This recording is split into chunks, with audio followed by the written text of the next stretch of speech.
Saludos amigos, en frase corta, estamos ahora en compañía del periodista de investigación Ernesto Cabral, quien tiene ya una larguísima trayectoria investigando casos importantes y es autor del libro Rolex Gay que tengo aquí en mis manos.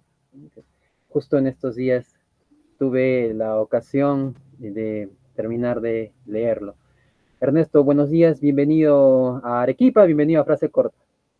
Buenos días y muchas gracias por la invitación. Bien, Ernesto, yo quisiera en principio preguntarte cómo nació la idea o cuándo advertiste que tu investigación podía convertirse en un libro, ¿no? Que, bueno, ahora ya está a la venta en todas las librerías a nivel nacional. Bueno, creo que la principal motivación para escribir el libro fue de que luego que nosotros hicimos la revelación en la encerrona del caso Rolex, comenzaron a pasar muchísimas cosas en el camino, ¿no? Se encontraron más joyas, más relojes, el caso se relacionó de alguna manera con otros casos como el Waikis en las sombras, hubo movidas en la DBI, que además había tantas cosas que ocurrieron después de la revelación en estos últimos 8 o 9 meses, que creo que era necesario poner todo en orden, ¿no? Ordenar todas las historias, ordenar todos los datos que habían salido y están desperdigados por ahí y ponerlos en una sola narrativa para que, o sea, incluso yo mismo que he seguido el caso tanto tiempo, me ayudó mucho el escribir este libro, en ordenar todo lo que había salido. Eso por un lado, y por el otro también porque habían quedado muchas cosas que contar, ¿no? Varias cositas que nos habían pasado en el camino, información nueva que habíamos ido recopilando, que era un buen momento para ponerlo en escrito y contarlo al público, ¿no? Y la tercera creo que es porque eh, tú también sabrás de que hay este rechazo que a veces lamentablemente lo tenemos bien ganado los periodistas, ¿no? Con la población, que a veces desconfía mucho, ¿no? Entonces creo que también era una buena oportunidad de decirle y contarle a la población, miren, así fue como hicimos el trabajo, ¿no? Estas fueron las dificultades que tuvimos, estas fueron las dudas, así fue como las resolvimos. Entonces, transparentar un poco cómo fue todo el proceso detrás para que la gente también pueda tener más insumos y sepa cómo se hizo el trabajo y sepa también qué cosas se pudieron hacer diferentes o no. Entonces, uno de los principales logros, méritos de tu libro es que también se despercude de todo lo que se dijo desde que apareció el caso, porque también eso a mí me parece súper importante que haya una versión, una investigación oficial y se deje de lado pues ciertas cosas que se han vendido como noticias y que se han dado a partir de tu investigación, Ernesto. Sí, cuando ocurrió todo el caso del Rolex Gate, allá por marzo, por un lado recibimos bastantes ataques de autoridades, sobre todo, ¿no? Eh, Autoridades que pedían investigar a nuestras fuentes de información, eh, alegando de que éramos parte de un complot político, ¿no? Lo cual es bastante peligroso porque como en el país la libertad de expresión está bastante amenazada en los últimos años y se ha intensificado en los últimos meses y fuimos parte de esos ataques al inicio, ¿no? Eh, y creo que era una buena idea también mostrarles cuál fue el proceso también para hacer frente a esas narrativas que se estaban comenzando a difundir. Eso por un lado. Y por el otro, claro, comenzaron a salir mucha información sobre que Dina tenía ya no 3, sino 4 Rolex y que había más joyas y si bien hubo muchos medios de comunicación de que se sumaron a las pesquisas, a los trabajos de investigación y sumaron información importante, también es cierto que se comenzó a difundir información que no era tan cierta, ¿no? Entonces era una buena oportunidad de decir, bueno, mira, esto es lo que tenemos confirmado, que Dina Boluarte tenía por lo menos 3 relojes Rolex, una pulsera Van Cleef y unos aretes, y todo lo demás no está confirmado, ¿no? Entonces también era esa oportunidad de ordenar la información para que, digamos, haya una, como tú dices, ¿no? Una versión más limpia, más oficial de las cosas como ocurrieron. Bien, Ernesto, ahora yo sé que es un poco difícil, sin embargo, a grandes rasgos, ¿qué puede encontrar el lector que se va a sumergir en tu libro Rolex Gate, ¿no? Por Ujú. favor, te escuchamos. Claro, va a encontrar, creo que dos cosas sobre todo, ¿no? Primero, va a encontrar una versión eh, ligera, entretenida hasta cierto punto, que resume todo lo que ha pasado en estos meses, ¿no? Si quieren entender exactamente de qué va el caso Rollersgate, cómo así la presidenta está involucrada, sobre, no sé, sobre su cirugía, sobre cómo se relaciona con el caso Waikis en la sombra, si quieren entender todo el proceso, está ordenado, documentado en el caso, en el libro Rollersgate, pero no es un libro duro, así académico, porque he intentado de que el libro sea una forma amigable para que cualquier tipo de lector pueda leerlo, ¿no? Eso lo van a encontrar por un lado. Y por el otro también información nueva. Hay perfiles sobre el gobernador de Ayacucho, Wilfredo Corima, hay perfiles sobre Dina Boluarte, hay información nueva sobre cómo se vivió todo este proceso desde la DIVIAC, desde la Fiscalía, eh, hay información nueva sobre cómo vivimos nosotros el proceso, qué estábamos haciendo cuando nos enteramos sobre el audio donde pedían controlar a Marcos y Fuentes, el director de la Encerrona. Van a poder encontrar también toda esa información nueva, adicional, ¿no? Entonces creo que esas son las dos cosas principales que van a encontrar en el libro y sobre todo muchos detalles sobre el detrás de cámaras, de cómo lo vivimos en la redacción periodística. Bueno, en las primeras páginas algo que a mí me llamó mucho la atención es esta reflexión que haces respecto a que el Estado peruano no es muy amigable con la transparencia de la información y que a menudo hay trabas, obstáculos para acceder a la misma, ¿no? Detállanos un poco más de eso, por favor. Sí, yo he escuchado varias veces que los funcionarios públicos de Perú no les gusta la transparencia, la ley de transparencia, y no necesariamente porque, digamos, hay un grupo que no le gusta porque los expone a ciertas irregularidades, ¿no? Pero también porque no hay mucho conocimiento sobre cómo funciona la transparencia, cómo funciona la ley de transparencia, la normativa, y sienten que les recarga mucho de trabajo, ¿no? De trabajo adicional.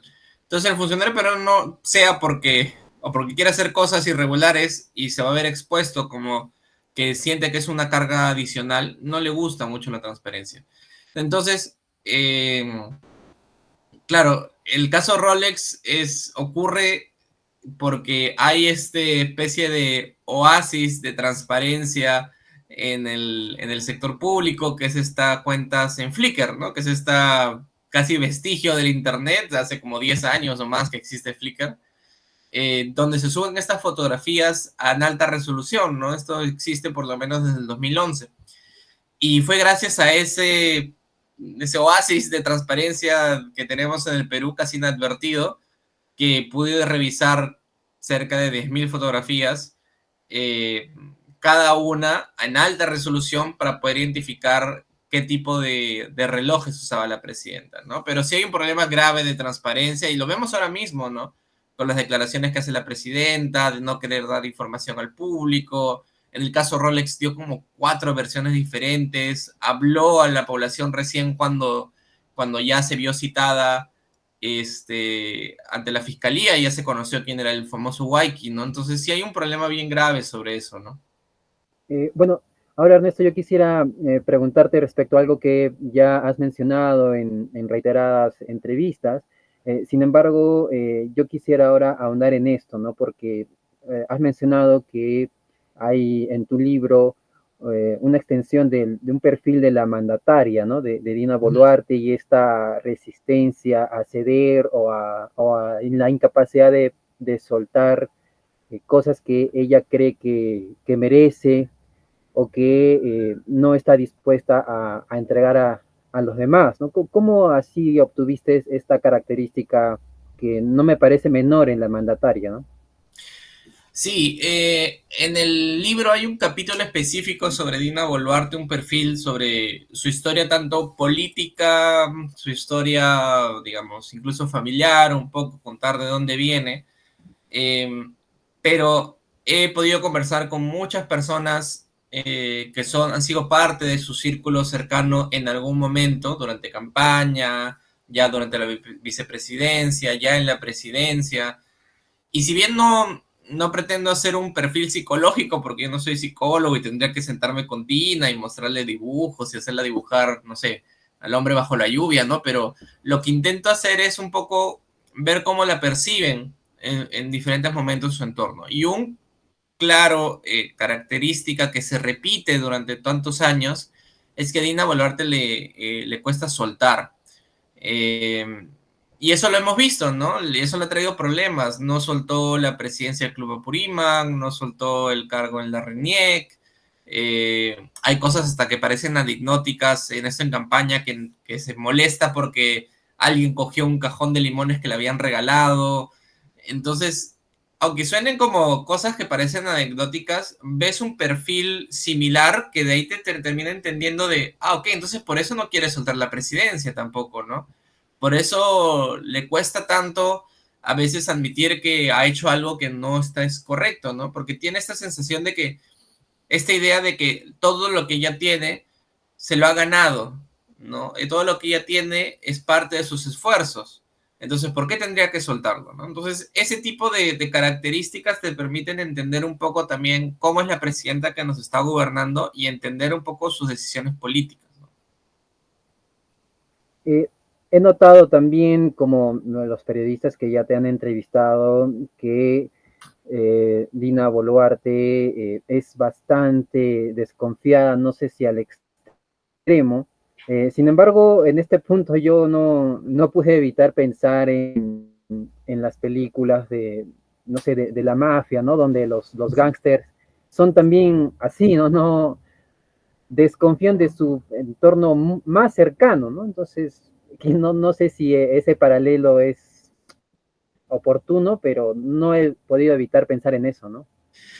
Claro, yo creo que Dina, muy rápidamente llegó a un puesto de poder para la que no estaba preparada, ¿no? Dina Boluarte no es una persona que no ha tenido un cargo público antes, ¿no? Ha pasado de ser una funcionaria de rango medio en RENIEC a pasar a ser ministra y a los meses pasar a ser presidenta, ¿no? Entonces, no es que tenga no está curtida políticamente, le es difícil hacer alianzas, manejarse en la política, no tiene una bancada, además, no tiene un partido político que la respalde.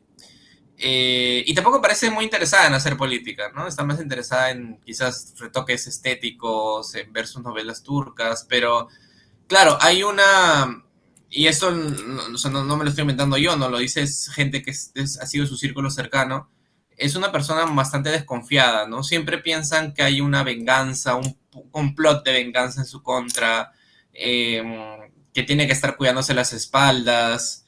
Una de las personas que comía con ella en Palacio, ¿no? Cuenta esta escena en la cual Dina Boluarte no come la comida de Palacio de Gobierno, ¿no? Espera que los demás coman y cuando pasa un rato, ya recién ahí ella coge un poco de la comida, ¿no? Y estas personas dicen, ¿no? Bueno, pareciera que ya incluso piensa de que la van a envenenar o algo por el estilo, ¿no? Entonces siempre piensa que hay un complot en su contra. Por eso que su círculo cercano es bien pequeño. Y también por eso se entienden los discursos que ella da, ¿no? O sea, siempre diciendo que un complot por desestabilizar el gobierno, por querer atacar la democracia, ¿no? Y demás. Cuando realmente son solamente críticas que me parecen razonables frente a ciertas acciones que hacen, ¿no? Pero sí, eso también te permite terminar de entender cómo es la persona que está llevando las riendas del país. Ahora, después de leer tu libro, francamente yo ya no puedo escuchar o ver a la presidenta de la misma forma, ¿no?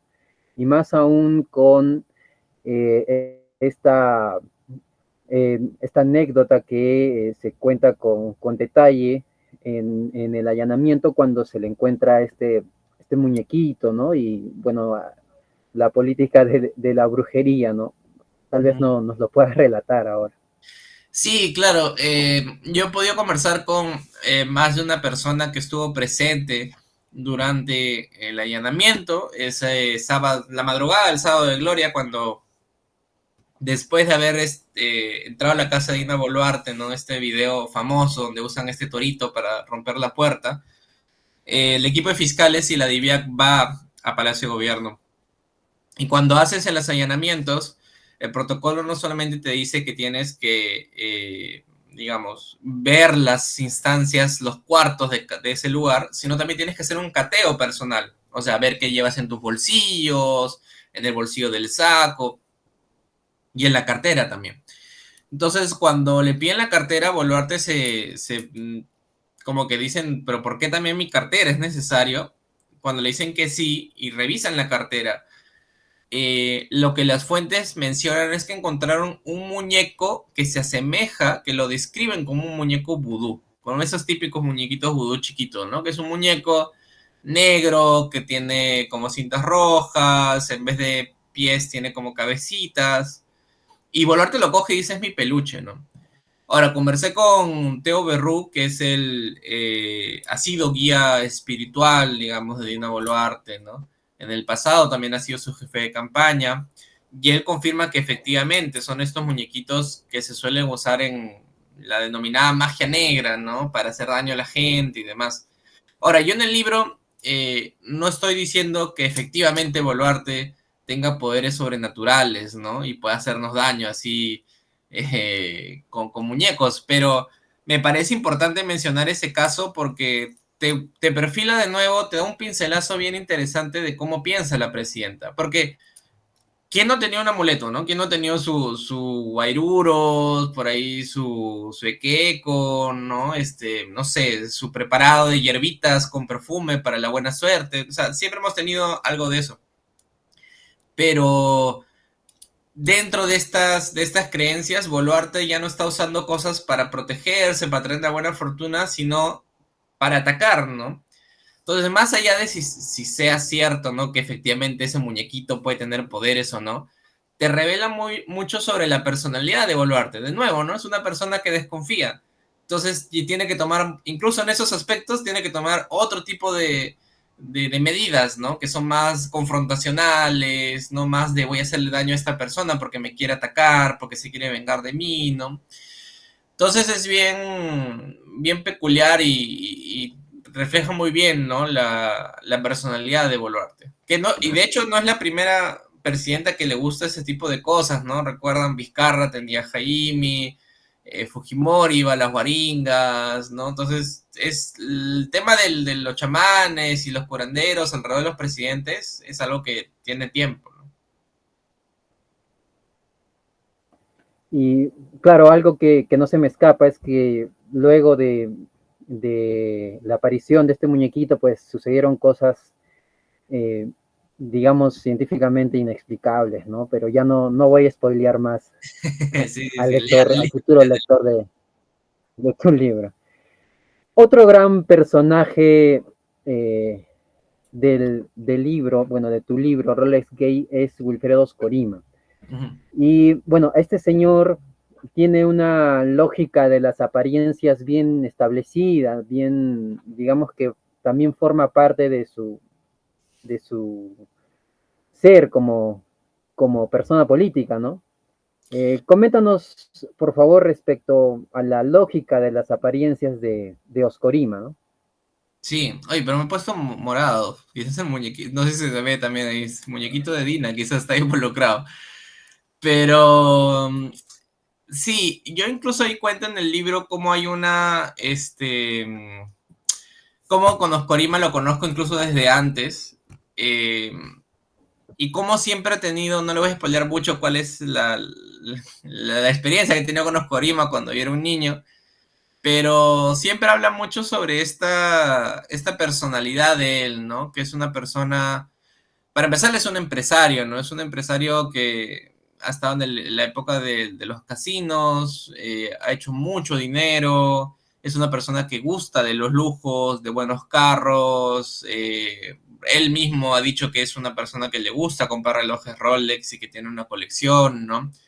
Entonces siempre ha tenido esta forma de demostrar visiblemente que tiene dinero, que tiene un patrimonio considerable, y una forma de hacer política también para él es dando regalos, ¿no? No es la primera vez de que se menciona que Oscorima da regalos a autoridades. Este periodista Dirán Sarria de Ayacucho recordaba, que fue el primero que recordó que Oscorima había tenido una acusación ya sobre presuntamente regalar relojes también a miembros del Poder Judicial. En campaña electoral le abrieron investigación por presuntamente regalar cosas a cambio de que la gente vote por él. Él ha confesado que le ha dado regalos, me parece, no me acuerdo si es a Alan o a Vizcarra, también a Pedro Castillo le regaló un retablo, ¿no? Entonces, su forma de hacer política parece ir por ese lado siempre, ¿no? Mostrarse como una persona dadivosa, regalón, ¿no? Y en este caso aprovechó un vacío que hay en el Poder Ejecutivo, que el Poder Ejecutivo no estaba preparado para recibir a una presidenta mujer. Y eso es claro, porque un presidente hombre, su vestimenta, su atuendo lo resuelve de manera más o menos sencilla. Te compras unos cuantos ternos que todos son del mismo color, azul, negro, y cambias la corbata. Y punto, ¿no? En cambio, la mujer usa diferentes vestidos, la presidenta mujer tiene que usar diferentes vestidos, y no hay un protocolo, no hay una persona encargada, oficialmente no hay un presupuesto para eso la presidencia. Entonces hay un vacío que finalmente se aprovecha Corima ese vacío para entrar por ahí y tratar de, digamos, comenzar a dar regalos, Rolex, joyas y demás para la presidenta, ¿no? Bueno, en esta línea de tu libro, Ernesto, yo quisiera ahora preguntarte si, bueno, el lector que lo aborde va a poder concluir que hay, no sé si negligencia o tal vez torpeza en el círculo íntimo de la mandataria, porque ha dejado vacíos y, bueno, incluso la solicitud de información que tú emites en Palacio, ellos muy bien pudieron advertir, ¿no? De alguna manera las consecuencias de tu investigación. Sin embargo, bueno, esto pasó completamente desapercibido, luego una mentira tras otra. Eh, ¿Tú dirías que son negligentes, no sé, torpes, no, ¿qué adjetivo podrías usar, no? Qué complicado, porque yo siempre he creído que el caso Rolex hubiera podido acabarse el primer día que Dina Boluarte declaró al respecto, ¿no?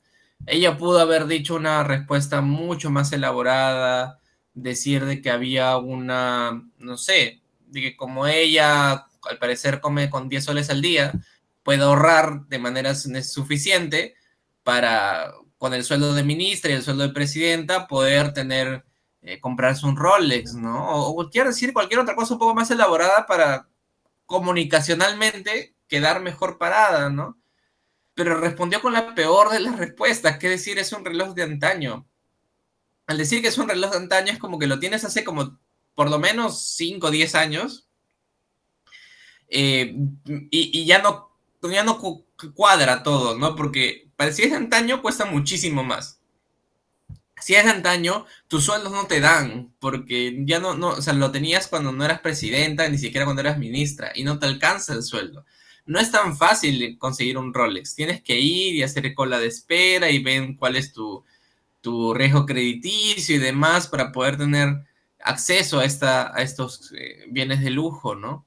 Entonces ahí todo, se prendieron las alarmas, yo creo, en ese momento en la fiscalía para tratar de encontrar el origen de esos relojes.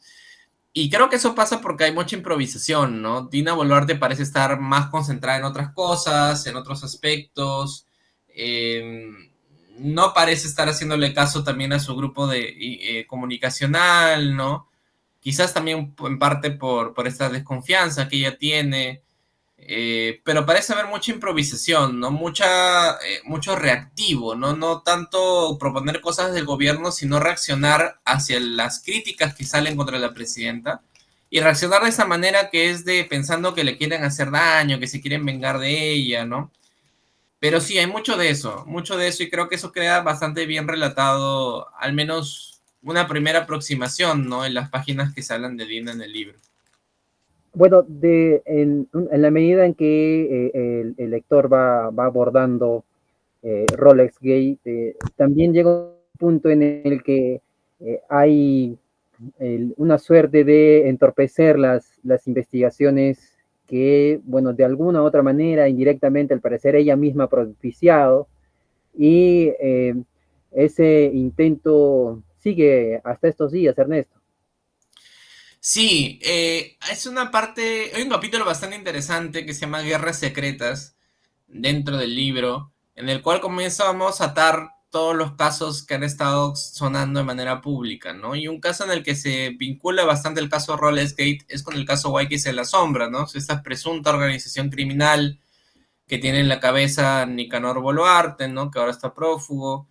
Y dentro de la hipótesis fiscal se menciona que hay más de un presunto operador por tratar de entorpecer las investigaciones de la fiscalía y la policía, ¿no? Lo mencionan ahí a Mateo Castañeda.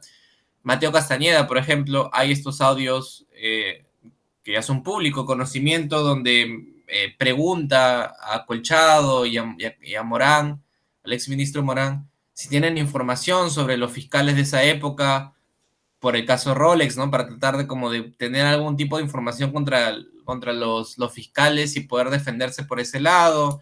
Se menciona también al ministro Santibáñez, que surge como una suerte de abogado en las sombras de la presidenta, de los hermanos Boluarte.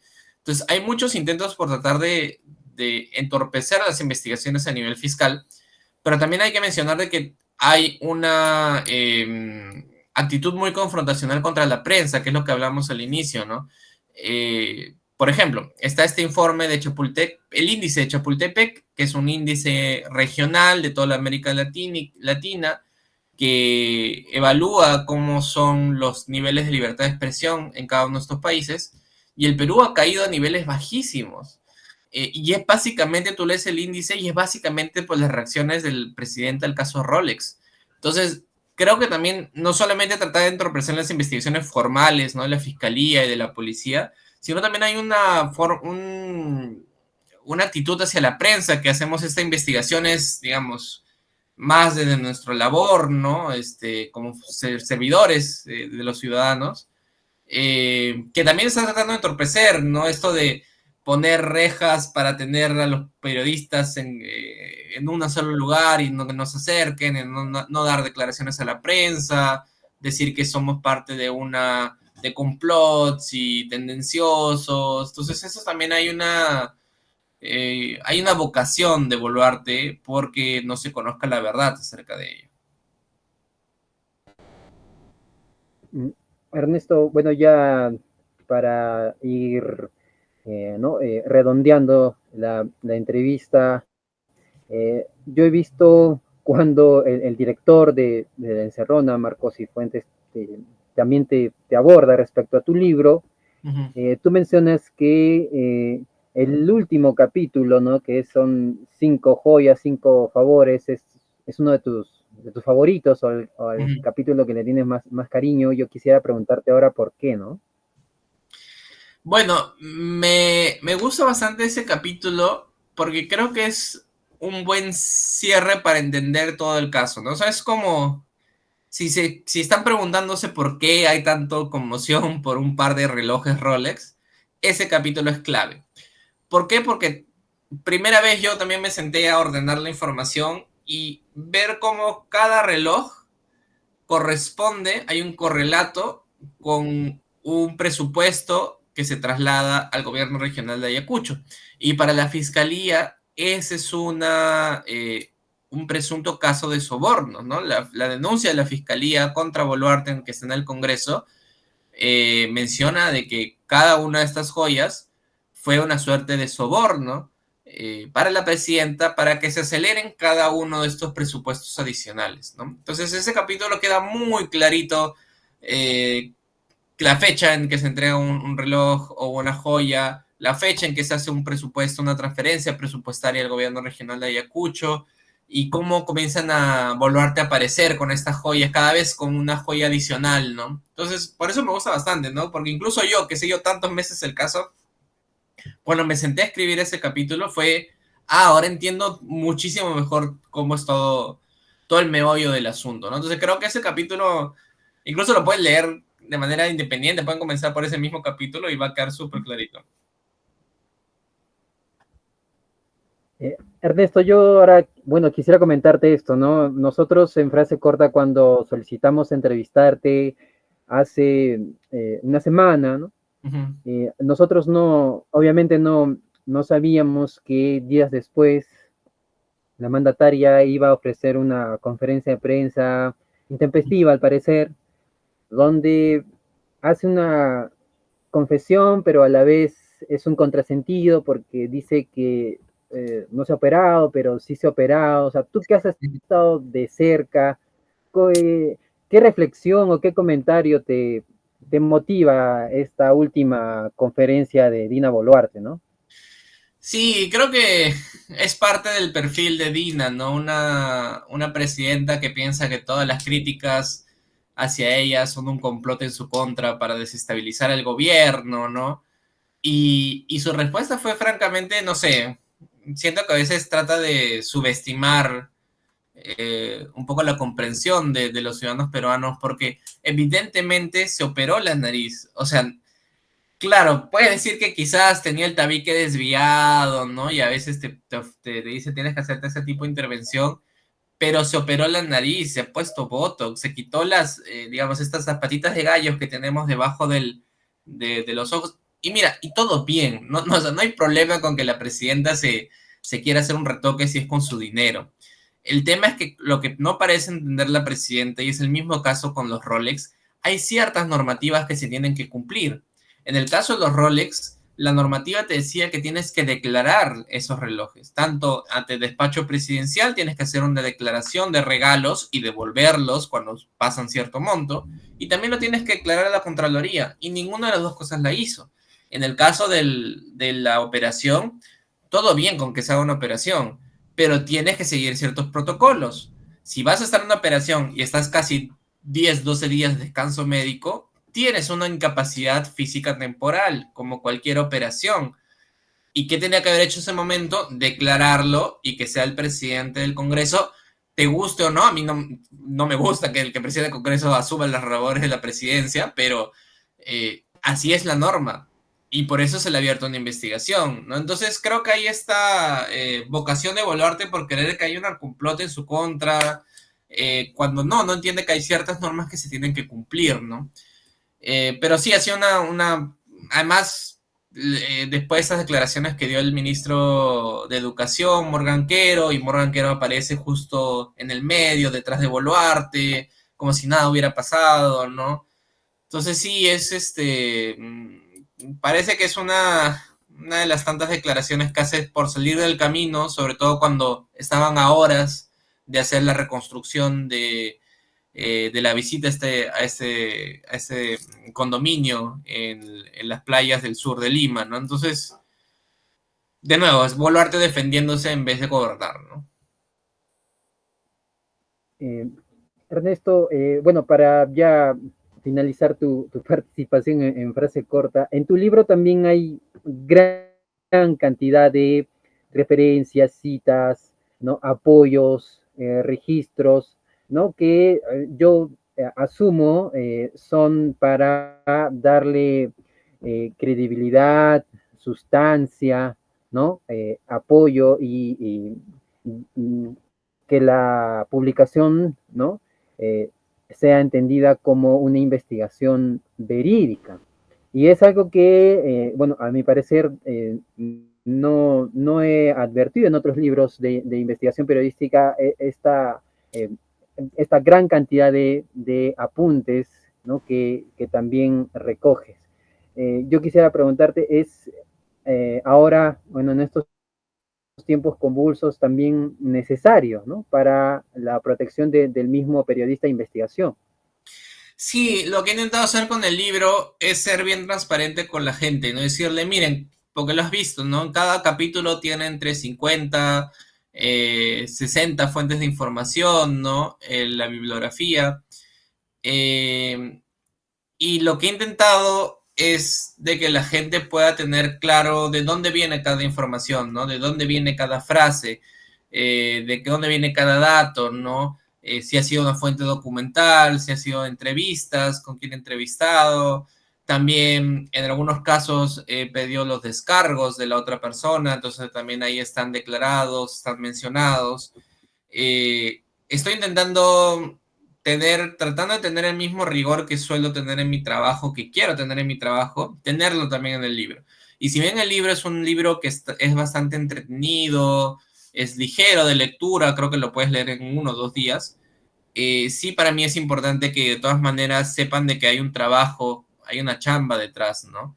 Y ese trabajo está ahí para que ustedes lo revisen, lo lean, si hay algo que no les parece, también comentarlo, ¿no? Y esa es la idea, ¿no? Tratar de tener ese mismo rigor y esa misma transparencia con los ciudadanos, que es una forma de ir restableciendo esta confianza que deberemos tener los periodistas con la población, ¿no? Ernesto, nos has hecho muy felices en Corta al participar en esta entrevista y nosotros estaremos encantados de tenerte en Arequipa cuando puedas visitar, bueno, podemos ir a una picantería. Sí, yo en verdad encantado de poder visitar Arequipa pronto, ojalá se dé la oportunidad, ir con los libros, y nada, yo feliz, de lo que más disfruto de Arequipa siempre es la comida, entonces yo feliz, encantado, y nada, de verdad muchas gracias por el espacio, es el primer medio con el cual converso de Arequipa con el libro, así que encantado y gracias por la oportunidad. Gracias, Ernesto. Estaremos encantados de reiteradamente tenerte aquí. Un abrazo. Gracias, un abrazo.